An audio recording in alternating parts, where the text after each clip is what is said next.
നിങ്ങളൊരു +2 കോമേഴ്സ് അല്ലെങ്കിൽ ഹ്യൂമാനിറ്റീസ് വിദ്യാർത്ഥികളാണോ? ഇതുവരെ നിങ്ങൾ ഒന്നും പഠിച്ചിട്ടില്ലെങ്കിൽ പോലും ഇനിയല്ല നിങ്ങൾ കുറെയൊക്കെ പഠിച്ചു പക്ഷെ കുറെയൊന്നും അറിയില്ല സാറേ, അങ്ങനെ ഏത് ലെവലിൽ നിൽക്കുന്നവരായിക്കോട്ടെ, നിങ്ങൾക്ക് ലഭിക്കാവുന്നതിൽ വെച്ച് ഏറ്റവും ബെസ്റ്റ് സ്റ്റഡി പ്ലാൻ ആണ് ഇന്ന് നമ്മൾ ഡിസ്കസ് ചെയ്യുന്നത്. സോ നിങ്ങളുടെ സമയം ഒട്ടും വേസ്റ്റ് ആക്കാൻ നേരെ വീഡിയോയിലേക്ക് ഇറക്കുകയാണ്. വീഡിയോ മുഴുവൻ കാണുക, പ്ലാൻ ഇടുക, പഠിച്ചു തുടങ്ങിക്കോ. ഫുൾ മാർക്ക് തന്നെ നമുക്ക് എന്ത് ചെയ്യാൻ പറ്റും? ഉറപ്പിക്കാൻ പറ്റും. നമുക്ക് 20 ദിവസമാണ് ഇനി ബാക്കിയുള്ളത് നമ്മൾ അസ്യൂം ചെയ്യുന്നു. ശരിക്കും ഈ വീഡിയോ കാണുന്നത് ഇപ്പൊ നമ്മൾ ഈ വീഡിയോ അപ്ലോഡ് ചെയ്യുന്ന ഡേറ്റ് വെച്ച് നോക്കുമ്പോൾ 20 അല്ല, അതിനേക്കാൾ കൂടുതലുണ്ട്. പക്ഷെ എന്ത് ചെയ്യും, കുറെ ആളുകളൊക്കെ നാളെയോ മറ്റന്നാളോ ഒക്കെ ആയിട്ടായിരിക്കും വീഡിയോസ് കാണുന്നത്. ആരായാലും നിങ്ങൾ തൽക്കാലം നിങ്ങൾക്ക് എത്ര ദിവസം ബാക്കിയുള്ളൂ? എപ്പോഴത്തേക്കാണ്? മോഡൽ എക്സാം വരെ. നിങ്ങളുടെ മോഡൽ എക്സാം വരെ ഇനി 20 ദിവസമാണ് നിങ്ങൾക്ക് ബാക്കിയുള്ളതെന്ന് നിങ്ങൾ കണക്ക് കൂട്ടുക. ഓക്കെ, ഇനി നിങ്ങൾക്ക് എത്ര ചാപ്റ്റർ പഠിക്കാണ്ട് മൊത്തം? ശ്രദ്ധിച്ചു നോക്കിയേ. എടാ നിങ്ങൾ അക്കൗണ്ടൻസി ആണെങ്കിൽ 10 ചാപ്റ്റർ ആണ് പഠിക്കാനുള്ളത്. ഈ ബ്രാക്കറ്റിലുള്ളത് എന്താണെന്നൊക്കെ ഞാൻ പിന്നീട് പറയാം. ഇപ്പൊ നിങ്ങൾ അതൊന്നും മൈൻഡ് ചെയ്യേണ്ട. ഹ്യൂമാനിറ്റീസുകാർക്ക് എന്തില്ല? അക്കൗണ്ടൻസി ഇല്ല. ഇനി ബിസിനസ് സ്റ്റഡീസ് ആണെങ്കിൽ നിങ്ങൾക്ക് 11 ചാപ്റ്റർ പഠിക്കാനുണ്ട്. ഹിസ്റ്ററി, അതായത് ഹിസ്റ്ററി ഹ്യൂമാനിറ്റീസുകാർക്കാണുള്ളത്, അവർക്ക് എത്രയാ? 15 ചാപ്റ്റർ പഠിക്കാനുണ്ട്. ഓക്കെ, ഇനി ഇക്കണോമിക്സ് ആണെങ്കിലും ഇതാ ഈ പറയുന്ന ചാപ്റ്റേഴ്സ് ആണുള്ളത്, 11. പിന്നെ CA അല്ലെങ്കിൽ പൊളിറ്റിക്സ് അല്ലെങ്കിൽ മാത്സ് സ്റ്റാറ്റിസ്റ്റിക്സ്, ഇതെന്താണ്? കൊമേഴ്സുകാരുടെ ഓപ്ഷണൽ സബ്ജക്റ്റാ. ഇതിൽ ഏതെങ്കിലും ഒന്നേ നിങ്ങൾക്ക് ഉണ്ടാകുള്ളൂ. അപ്പോ നിങ്ങൾക്ക് ചിലതിൽ അതിൽ 14 ഉണ്ടാകാം, അല്ലെങ്കിൽ 10 ആയിരിക്കാം, 11, 18, അങ്ങനെ 4 ഡിഫറന്റ് ആണ്. സെപ്പറേറ്റ് പറയുന്നില്ല. ഒരു ആവറേജ് ഒരു 13 ചാപ്റ്റർ എന്നാണ് നമ്മൾ ഇവിടെ എടുക്കുന്നത് കേട്ടോ. ഒരു ആവറേജ് ഒരു 13 ചാപ്റ്റർ പഠിക്കാനുള്ളതായിട്ട് കണക്കാക്കാം. ഓക്കെ, ഇനി ഇപ്പുറത്തെ ഹ്യൂമാനിറ്റീസുകാർക്കാണെങ്കിലോ സോഷ്യോളജി, ജോഗ്രഫി, ഫിസിക്സ്, സ്റ്റാറ്റിസ്റ്റിക്സ്, ഇത് ഓപ്ഷണൽ സബ്ജക്റ്റുകളാണ്. അവരുടേതും എല്ലാം കൂടി ഒരു ആവറേജ് ഒരു 15 ചാപ്റ്റർ ആയിട്ട് നമ്മൾ കണക്കാക്കുന്നു. സാർ ഇവിടെ എന്താ ഹ്യൂമാനിറ്റീസുകാർക്ക് 18? എടാ ഈ കൊമേഴ്സുകാരുടെ ഓപ്ഷണൽ ആയിട്ടുള്ള ഈ പൊളിറ്റിക്സ് ഹ്യൂമാനിറ്റീസുകാർക്ക് കമ്പൽസറി ആണ്. അപ്പൊ ഹ്യൂമാനിറ്റീസുകാർക്ക് അതിൽ എത്ര ചാപ്റ്റർ പഠിക്കാനുള്ളത്? 18 ചാപ്റ്റർ പഠിക്കാനുണ്ട്. ഓക്കെ, ശരി സാർ. അടുത്തത് ഇംഗ്ലീഷ് ഞങ്ങൾ ഇവിടെ ഉൾപ്പെടുത്തുകയാണ്. ലാംഗ്വേജ് സബ്ജക്റ്റ് ആയിട്ടും ഞാൻ എന്തുകൊണ്ട് ഇംഗ്ലീഷ് ഉൾപ്പെടുത്തി എന്ന് ചോദിച്ചു കഴിഞ്ഞാൽ, ഒട്ടുമിക്ക കൊമേഴ്സ് ആൻഡ് ഹ്യൂമാനിറ്റീസ് വിദ്യാർത്ഥികൾക്കും ഇംഗ്ലീഷിൽ ഒരു വലിയ നോളജ് ഇല്ല. ഇംഗ്ലീഷ് ആണ് അവർക്ക് ബുദ്ധിമുട്ട്. അതുകൊണ്ട് ഈ സ്റ്റഡി പ്ലാനിൽ ആരും കൂടി ഉണ്ട്, നമ്മുടെ ഇംഗ്ലീഷും കൂടി ഉണ്ട്. 5 വലിയ ചാപ്റ്ററുകളാണ് പഠിക്കാനുള്ളത്. 2 പേർക്കും കോമൺ ആണ്. ഓക്കെ, പിന്നെ മലയാളം, ഹിന്ദി തുടങ്ങിയ ലാംഗ്വേജ് നിങ്ങൾ തൽക്കാലം തലേ ദിവസത്തേക്ക് വേണ്ടി മാറ്റി വെക്കുക എന്ന് എനിക്ക് പറയാനുള്ളൂ. മോഡൽ എക്സാം ആണെങ്കിലും തലേ ദിവസങ്ങളിൽ പഠിക്കുക, ഫൈനൽ എക്സാം ആണെങ്കിലും തലേ ദിവസങ്ങളിൽ പഠിക്കുക. അതാണ് നിങ്ങൾക്ക് പറ്റിയ ഏറ്റവും ബെസ്റ്റ് പ്ലാൻ. ഓക്കെ, അപ്പൊ ടോട്ടൽ നോക്കിക്കഴിഞ്ഞാൽ ചാപ്റ്റേഴ്സ് കൊമേഴ്സിൽ 50 ചാപ്റ്റേഴ്സ് ഉണ്ട്, ഹ്യൂമാനിറ്റീസിൽ 64 ചാപ്റ്റേഴ്സ് ഉണ്ട്. നമ്മളെ ഇതിന്റെ 2 ഓപ്ഷണൽ സബ്ജക്ട്സിന്റെ മാത്രമാണ് ആവറേജ് എടുത്ത് ചെയ്തേക്കുന്നത്. അപ്പൊ എത്രയുണ്ട്? 50ഉം 64ഉം. സാറേ ഇത്രയും ചാപ്റ്റേഴ്സ് എങ്ങനെ ഈ മോഡൽ എക്സാമിൽ 20 ദിവസം കൊണ്ട് പഠിക്കും? അവിടെയാണ് ഞാൻ പറയുന്ന പോയിന്റ് നിങ്ങൾ ശ്രദ്ധിക്കേണ്ടത്. നിങ്ങൾ നന്നായിട്ട് ഓൾറെഡി പഠിച്ചുകൊണ്ടിരിക്കുന്ന വിദ്യാർത്ഥികളാണെങ്കിൽ നിങ്ങൾക്ക് മോഡൽ എക്സാം മാത്രമായി ഫോക്കസ് ചെയ്യാം, ഒരു കുഴപ്പമില്ല. പക്ഷേ നിങ്ങൾ ഒട്ടും പഠിക്കാതെ ഇപ്പൊ തുടങ്ങാം എന്ന് ആഗ്രഹിച്ചിരിക്കുന്ന കുട്ടികളാണെങ്കിൽ നിങ്ങൾ ഫോക്കസ് ചെയ്യേണ്ടത് പബ്ലിക് എക്സാം ആണ്.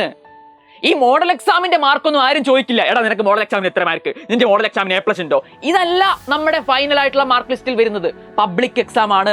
സോ നമ്മുടെ ഫോക്കസ് എങ്ങോട്ടായിരിക്കണം? പബ്ലിക് എക്സാമിലോട്ടായിരിക്കണം. എന്ന് വെച്ച് മോഡൽ എക്സാം എഴുതണ്ട, മോഡൽ എക്സാമിന് പഠിക്കേണ്ടെന്നല്ല. പക്ഷെ മെയിൻ ഫോക്കസ് എന്ന് പറയുന്നത് പബ്ലിക്കിനായിരിക്കണം. ഇപ്പൊ നമ്മൾ എന്ത് ചെയ്യണം? ഒന്നും പഠിക്കാത്ത ഒരാള് ഈ 50 ചാപ്റ്റർ അല്ലെങ്കിൽ 64 ചാപ്റ്റർ 20 ദിവസം കൊണ്ട് പഠിച്ചാൽ എല്ലാത്തിനും ഇത്തിരി ഒന്നും വൃത്തിക്ക് പഠിക്കാൻ പറ്റില്ല. പിന്നെ മോഡൽ കഴിഞ്ഞാൽ വീണ്ടും കുറച്ച് ദിവസമേ ഉള്ളൂ. ആ സമയത്ത് വീണ്ടും ഇതൊക്കെ ഒന്നും കൂടി പഠിക്കാൻ നോക്കിയാൽ ഒന്നും എന്ത് ചെയ്യില്ല, വൃത്തിക്ക് പഠിക്കാൻ പറ്റാത്ത അവസ്ഥ വരും. ഓക്കെ, അപ്പൊ നിങ്ങൾ ഇപ്പോൾ ഏത് ലെവലിലുള്ള കുട്ടിയാണെങ്കിലും ഇനി പറയാൻ പോകുന്ന കാര്യങ്ങൾ കൃത്യമായി ശ്രദ്ധിച്ച് കേൾക്കണം. ഓക്കെ, സോ ഇനി നമ്മളിതാ 50 ചാപ്റ്റേഴ്സും 64 ചാപ്റ്റേഴ്സും എങ്ങനെ പഠിക്കും? ഓക്കെ, ശ്രദ്ധിച്ചോ. നമ്മുടെ ഫൈനൽ എക്സാം ടൈം ടേബിൾ ആദ്യം നോക്കാം. ഫൈനല് ഇവിടെ എവിടെയെങ്കിലും പുതിയ ചാപ്റ്റേഴ്സ് പഠിക്കാൻ നമുക്കൊരു ഗ്യാപ്പ് ഉണ്ടോ നോക്കണം. എടാ ആദ്യത്തെ സബ്ജക്ട് ഏതാ? ഇപ്പൊ ഇതാ +2 കോമേഴ്സ് ആണെങ്കിൽ സ്റ്റാറ്റിസ്റ്റിക്സ്. ഇത് വളരെ കുറച്ച് ആളുകൾ മാത്രം എഴുതുന്ന എക്സാം ആണ്. തൽക്കാലം നമുക്ക് എന്ത് ചെയ്യാം? സ്റ്റാറ്റിസ്റ്റിക്സ് ഉള്ള കുട്ടികൾ ആ സമയത്ത് സ്റ്റാറ്റിസ്റ്റിക്സ് ഫോക്കസ് ചെയ്യണം. അതിനുശേഷം എന്താണ്? ബിസിനസ് ആണ് അല്ലേ? അപ്പം ഒട്ടുമിക്ക ആളുകളുടെയും ആദ്യ എക്സാം എന്ന് പറയുന്നത് ബിസിനസ് സ്റ്റഡീസ് ആയിരിക്കും. മാർച്ച് 10 നടക്കുന്ന ബിസിനസ് സ്റ്റഡീസ്. അപ്പൊ ഇതാ മാർച്ച് 10 ബിസിനസ് സ്റ്റഡീസാ. ഇതിനു മുമ്പ് എത്ര ഗ്യാപ്പ് ഉണ്ട് സാർ? എടാ നിങ്ങളുടെ മോഡൽ എക്സാം കഴിയുന്നത് നോക്ക് ഫെബ്രുവരി 21. മോഡൽ എക്സാം കഴിയുന്നത് ഫെബ്രുവരി 21. ഈ ഫെബ്രുവരി 21 തൊട്ട് മാർച്ച് 10 വരെ ഗ്യാപ്പാണ്. അപ്പൊ 21 ശേഷം 22 വെച്ച് കൂട്ട്. ഈ വർഷം ഫെബ്രുവരി 28 ദിവസം ഉണ്ടാവുക. അപ്പൊ 7 ദിവസം നിങ്ങൾക്ക് ഫെബ്രുവരിയിൽ കിട്ടും. ഫെബ്രുവരിയിൽ എത്ര ദിവസം കിട്ടും? 7 ദിവസം. അതും സ്റ്റഡി ലീവ് ആയിരിക്കും. അപ്പൊ ഫുൾ ഡേയ്സ് കിട്ടും നിങ്ങൾക്ക് അല്ലേ? അതുപോലെ തന്നെ ഫെബ്രുവരിയിൽ 7 ദിവസം കിട്ടി. ഇനി മാർച്ചിൽ എത്ര ദിവസം കിട്ടും? മാർച്ചിൽ ഒരു 9 ദിവസവും കിട്ടും. പക്ഷേ ഇതിൽ 9 മുഴുവൻ കൂട്ടാൻ പറ്റില്ല. കാരണം മാർച്ചിൽ എക്സാമിന് 2 ദിവസം മുമ്പേ റിവിഷൻ സ്റ്റാർട്ട് ചെയ്യണം, ഫുൾ റിവിഷൻ സ്റ്റാർട്ട് ചെയ്യണം. അപ്പോൾ ഒരു 2 കുറയ്ക്കാം. അപ്പോൾ ഒരു 7 ദിവസം കൂട്ടിയാൽ മതി. അപ്പൊ മൊത്തം നമുക്ക് പഠിക്കാനായിട്ട് കിട്ടുക എന്ന് പറയുന്നത് ഒരു 14 ദിവസങ്ങളായിരിക്കും. ഓക്കെ, വെറും 14 ദിവസങ്ങൾ. ഈ 14 ദിവസം മാക്സിമം യൂട്ടിലൈസ് ചെയ്യാൻ നിങ്ങൾക്ക് പറ്റിയാൽ തന്നെ നമ്മുടെ ഇപ്പോഴത്തെ സ്റ്റഡി ഭാരം കുറയ്ക്കാനും നമ്മുടെ മാർക്ക് നന്നായിട്ട് കൂട്ടാനും പറ്റും. ഈ 14 ദിവസങ്ങളിൽ എന്തൊക്കെ നമുക്ക് ചെയ്യാം, ഇവിടെയാണ് നമ്മുടെ കറക്റ്റ് പ്ലാൻ നമ്മൾ വർക്ക്ഔട്ട് ചെയ്യേണ്ടത്. ആ 14 ദിവസത്തേക്ക് നമുക്ക് ബിസിനസ് സ്റ്റഡീസിന്റെ ഒരു 5 ചാപ്റ്റേഴ്സ്, ഓക്കെ, ബിസിനസ് സ്റ്റഡീസിന്റെ 5 ചാപ്റ്റേഴ്സ്. ഇനി ഹ്യൂമാനിറ്റീസുകാരാണെങ്കിൽ അവരെന്ത് ചെയ്യണം, ഹിസ്റ്ററിയിലാണ് നമ്മൾ ഫോക്കസ് ചെയ്യുന്നത്. അവരുടെ എക്സാം ടൈം ടേബിൾ നോക്കിയാൽ അറിയാം. സോഷ്യോളജി മാർച്ച് 6 അല്ലെങ്കിൽ സ്റ്റാറ്റിസ്റ്റിക്സ് ഉണ്ട്. ഇതിൽ ഏതെങ്കിലും ഓപ്ഷനിലായിരിക്കുമല്ലോ വരിക. അവർക്ക് 10-ാം തീയതി വരുന്നത് ഹിസ്റ്ററിയാണ്. അപ്പൊ ഞാൻ ബിസിനസ് പറയുമ്പോൾ ഹ്യൂമാനിറ്റീസുകാർ എന്ത് ചെയ്യണം, ഹിസ്റ്ററിയിലാണ് അത് ചിന്തിക്കേണ്ടത്. ഓക്കെ, ഹിസ്റ്ററി ആയിട്ടാണ് ചിന്തിക്കേണ്ടത്. അപ്പൊ ഇവിടെ ഹിസ്റ്ററി അല്ലെങ്കിൽ ബിസിനസ് സ്റ്റഡീസിൽ നിങ്ങൾ 5 ചാപ്റ്റർ എങ്കിലും ആ 14 ദിവസത്തിൽ കവർ ചെയ്യാൻ സുഖമായിട്ട് പറ്റും. എടാ 14 ഫുൾ ഡേ ആണ്, സ്റ്റഡി ലീവാണ്. 5 ചാപ്റ്റർ ഒന്നും അല്ല, ഒരുപാട് ചാപ്റ്റർ കവർ ചെയ്യാൻ പറ്റും. പക്ഷെ ഞാൻ എന്താണ് ഇപ്പൊ നിങ്ങൾ കൂടുതൽ ഹാർഡ് വർക്ക് ചെയ്യാൻ വേണ്ടി ഞാൻ അപ്പത്തതിനെ കുറച്ച് കാരണം റിവിഷന് സമയം വേണ്ടേ അല്ലേ, നല്ല രീതിയിൽ റിവിഷൻ ചെയ്യണ്ടേ. അപ്പൊ ഫുൾ മാർക്ക് അല്ലെങ്കിൽ ഫുൾ A+ തന്നെ നമുക്ക് ഉറപ്പിക്കണം. അതിനുവേണ്ടി ആ സമയത്ത് 5 പറ്റുള്ളൂ എന്നൊക്കെ അസ്യൂം ചെയ്യാണ്. ഓക്കെ, സോ 5 ചാപ്റ്റർ നമുക്ക് അപ്പൊ എപ്പോൾ പഠിക്കാം? സാർ മോഡൽ എക്സാം കഴിഞ്ഞിട്ട് പഠിക്കാം. അപ്പൊ ഇതവിടെ ബാക്കി എത്ര ഉള്ളൂ? ഇനി 6 ചാപ്റ്റേഴ്സ് എന്തിലുള്ളൂ ഇപ്പൊ പഠിക്കാനായിട്ട് ബിസിനസ്സിലുള്ളൂ. ഹിസ്റ്ററിയിലാണെങ്കിലോ 15 പോയി, ബാക്കി 10 ചാപ്റ്റേഴ്സേ ഉള്ളൂ.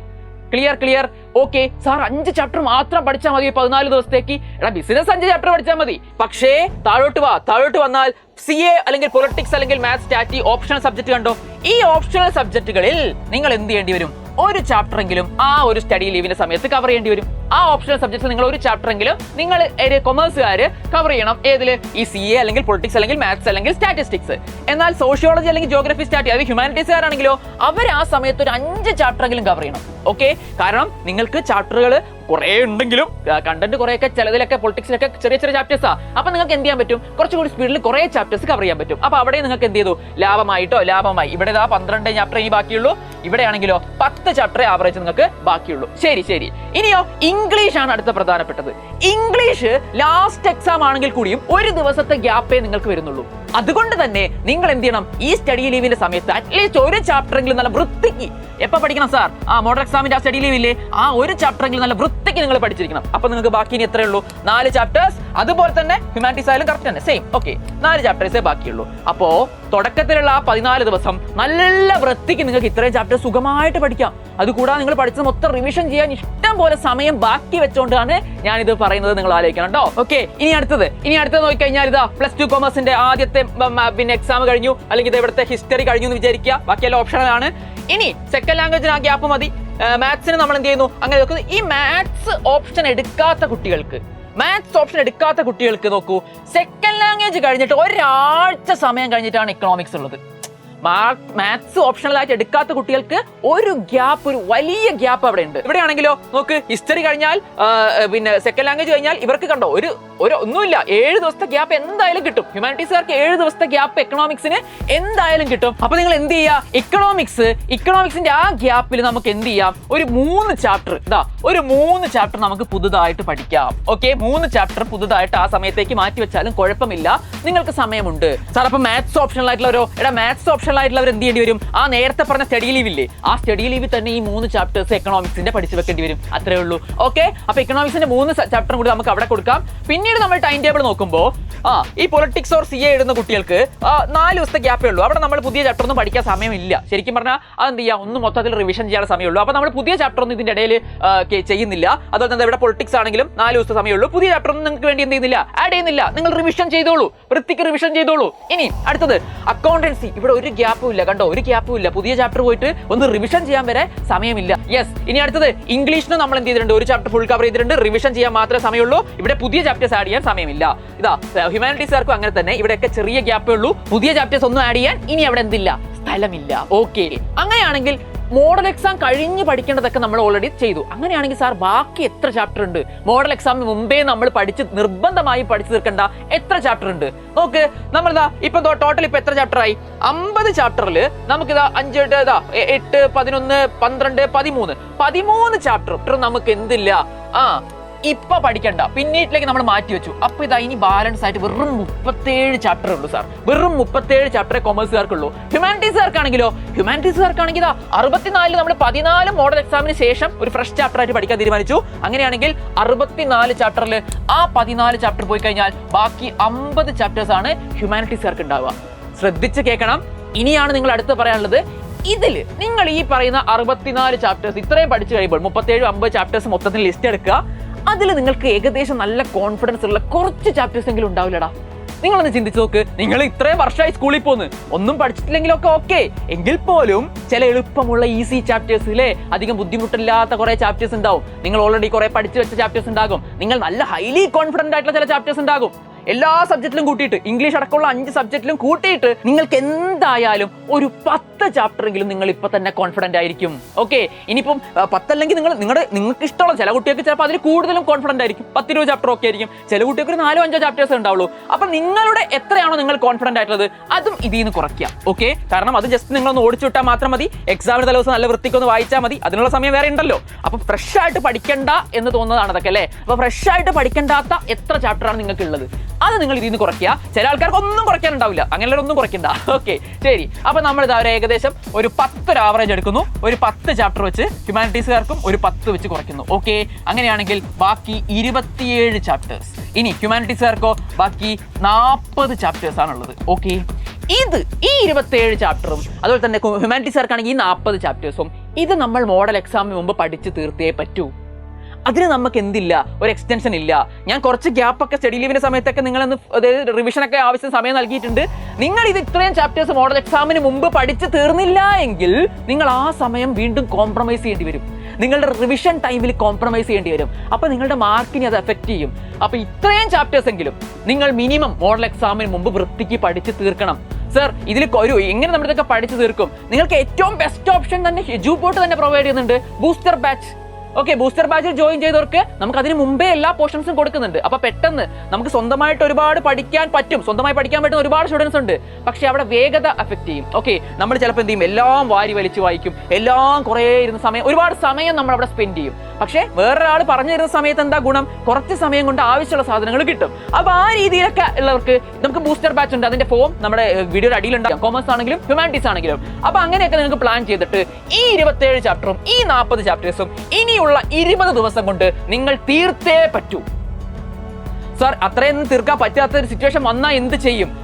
ആ സമയത്ത് നമുക്ക് എന്ത് ചെയ്യാം, നമ്മൾ നേരത്തെ ചെറിയ ഗ്യാപ്പ് കൊടുത്തിട്ടുണ്ടല്ലോ, അവിടേക്ക് ആഡ് ചെയ്യാം. പേടിക്കൊന്നും വേണ്ട. പക്ഷെ നിങ്ങളുടെ ടാർഗറ്റ്, നിങ്ങളുടെ ലക്ഷ്യം എന്ന് പറയുന്നത് ഇതായിരിക്കണം. ഓക്കെ, എന്ത് ചെയ്യാം, ഇവിടെ മോഡൽ എക്സാമിന് നിങ്ങൾക്ക് ഫുൾ ചാപ്റ്ററും അറ്റൻഡ് ചെയ്യാൻ പറ്റിയെന്ന് വരില്ല. പക്ഷെ നിങ്ങൾക്ക് എന്ത് ചെയ്യാം, ഓൾറെഡി പഠിച്ച ചാപ്റ്റേഴ്സിൽ നിങ്ങൾക്ക് എന്തൊക്കെ രീതിയിലുള്ള ക്വസ്റ്റ്യൻ വരും ആ രീതിയിൽ, അതായത് പ്രത്യേകിച്ച് അക്കൗണ്ടൻസി ഒക്കെ ആണെങ്കിൽ നിങ്ങൾ മോഡൽ എക്സാമിന് മുമ്പ് തന്നെ 7 ചാപ്റ്റേഴ്സോളം അക്കൗണ്ടൻസിക്ക് പഠിക്കാനുണ്ട് അല്ലേ. 10 3 ചാപ്റ്ററാണ് പോയിട്ടുള്ളൂ. 7 ചാപ്റ്റർ പഠിക്കണം. ആ 7 ചാപ്റ്റർ വൃത്തിക്ക് പഠിക്കുക. ഇതിപ്പോ കമ്പ്യൂട്ടറൈസ്ഡ് ഒക്കെ ആണെങ്കിലും AFS ആണെങ്കിലും നിങ്ങൾക്ക് 10 ചാപ്റ്റർ ഉള്ളൂ. ഓക്കെ, ആ 7 ചാപ്റ്റർ വൃത്തിക്ക് പഠിക്കുക. എന്നിട്ട് നിങ്ങൾ പഠിച്ച ചാപ്റ്ററിൽ നിന്നുള്ള ക്വസ്റ്റ്യൻ മോഡൽ എക്സാമിന് അറ്റൻഡ് ചെയ്യുക, നല്ല വൃത്തിക്ക് അറ്റൻഡ് ചെയ്യുക. അപ്പൊ നിങ്ങൾക്ക് എന്ത് ചെയ്യും, ഒരു എക്സ്പീരിയൻസ് ആയി. പഠിക്കാത്ത ചാപ്റ്ററിലുള്ള ക്വസ്റ്റ്യൻ അറിയെങ്കിൽ എഴുതുക, അറിയില്ലെങ്കിൽ സ്കിപ്പ് ചെയ്തേക്ക്. ആര് നോക്കുന്നതാ മോഡൽ എക്സാമിന്റെ ഒക്കെ മാർക്ക്? അപ്പൊ എന്ത് ചെയ്യുക, നല്ല വൃത്തിക്ക് പഠിച്ച് പ്ലാൻ ചെയ്ത് ഇനി മുന്നോട്ട് പോയിക്കോളൂ. നന്നായിട്ട് പഠിച്ച് ഓൾറെഡി കുറെ സിലബസ് കഴിഞ്ഞ ആളുകളുണ്ടെങ്കിൽ മോഡൽ എക്സാം തന്നെ നിങ്ങൾ പബ്ലിക് എക്സാം ആയിട്ട് ചിന്തിച്ചുകൊണ്ട് എക്സാമിന് പഠിച്ചോളൂ. ഓക്കെ, ഞാൻ ഒന്നും പഠിക്കാത്തവരുടെ കേസിലാണ് ഞാൻ പബ്ലിക് എക്സാമിൽ മെയിൻ ഫോക്കസ് ചെയ്യാൻ വേണ്ടി പറഞ്ഞത്. ഓക്കെ, എങ്ങനെയാണെങ്കിലും ഈ സ്റ്റഡി പ്ലാൻ നിങ്ങൾക്ക് യൂസ്ഫുൾ ആവുന്നുള്ളത് തീർച്ചയാണ്. ഇത് നിങ്ങൾ മറക്കാതെ നിങ്ങളുടെ ഫ്രണ്ട്സിനും കൂടി ഷെയർ ചെയ്യുക. നല്ല മാർക്ക് കിട്ടണമെന്ന് നിങ്ങൾ ആഗ്രഹിക്കുന്ന നിങ്ങളുടെ എല്ലാ സുഹൃത്തുക്കൾക്കും ദയവ് ചെയ്ത് ഇതൊക്കെ ഷെയർ ചെയ്ത് കൊടുക്കുക. എന്നിട്ട് നമുക്ക് എന്ത് ചെയ്യാം, ഒരുമിച്ച് മുന്നേറാം. ഇനിയും നിങ്ങൾക്ക് ഈ വീഡിയോ എന്തെങ്കിലും ആഡ് ചെയ്യണം, അല്ലെങ്കിൽ കുറച്ചും കൂടി നിങ്ങൾ ഇമ്പ്രൂവ്മെന്റ് എഴുതുന്ന എക്സാമുകൾ എഴുതുന്ന ആൾക്കാരുണ്ടാവുമല്ലോ അല്ലേ. അപ്പോൾ അവർക്കൊക്കെ ഇത് ആഡ് ചെയ്യണമെങ്കിൽ വീഡിയോയ്ക്കടിയിൽ നിർബന്ധമായിട്ടും കമന്റ് ചെയ്യുക. നമ്മൾ എന്ത് ചെയ്യും, ഉടൻ തന്നെ അതിന്റെ ഒരു വീഡിയോ കൂടി ചെയ്യാട്ടോ. അപ്പോൾ നിങ്ങളുടെ ഒപ്പം തന്നെ എന്നും എനിക്ക് നിങ്ങളുടെ കൂടെ നിൽക്കാനാണ് ആഗ്രഹം. അപ്പോൾ നമ്മൾ എന്ത് ചെയ്യും, മറ്റൊരു വീഡിയോയുമായി നിങ്ങളെ ഹെൽപ്പ് ആക്കാനായിട്ടുള്ള മറ്റൊരു വീഡിയോയുമായിട്ട് കാണും. അതുവരെ ബൈ.